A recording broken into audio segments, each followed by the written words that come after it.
नाजरीन पठवा.com की तरफों अस्सलाम वालेकुम। सौर बदाल यूनियन कौंसल कनवा तहसील कलर सईदा मौजूद हैं। गुज़श्ता 10 साल तो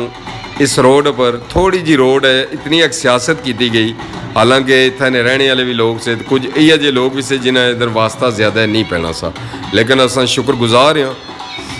सूबाई पार्लिमानी सैकटरी जेल खाना जात राजा सगीर अहमद अफ मटोर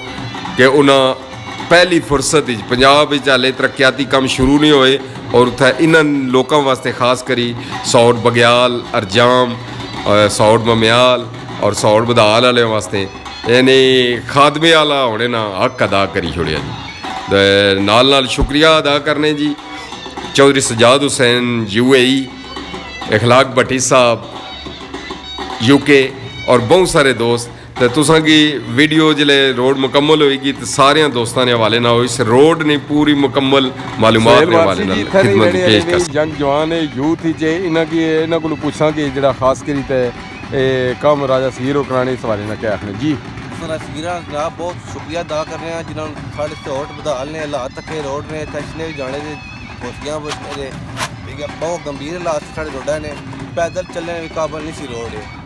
सब बहुत मुश्किलात से साढ़े सौड़ ने बदाल मतलब सौड़ बदाल होएगी जाम होएगी जिससे मौजे लग रहे इलाके की बहुत मुश्किलात थी। उन्हें सब तो पहले कुछ जैविक तरक्याती कम नहीं होने पे सब तो पहले सौड़ बदाल की ग्रांट दी है कि कम कराने पे रोड ना सब बहुत ज़्यादा शुक्रिया अदा करने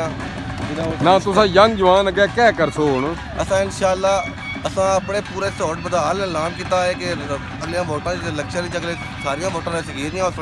साढ़े तलक के उत्थे भी वोटां ने सगीर है सौड़ बग्याल वाले कुत्ते दसन तो भी राजा सगीर की दसन रजामा वाले कुत्ते दसन जाम होएगी सारे जितने मौजे लग रहे हैं इस रोड पे निकली जाए भाई सौड़ सारा राजा सगीर सगीर आप साढ़े तलक दावे नाल होए सब वोटां पास सगीर इंशाअल्लाह सगीर अगले साल कामयाब करता है।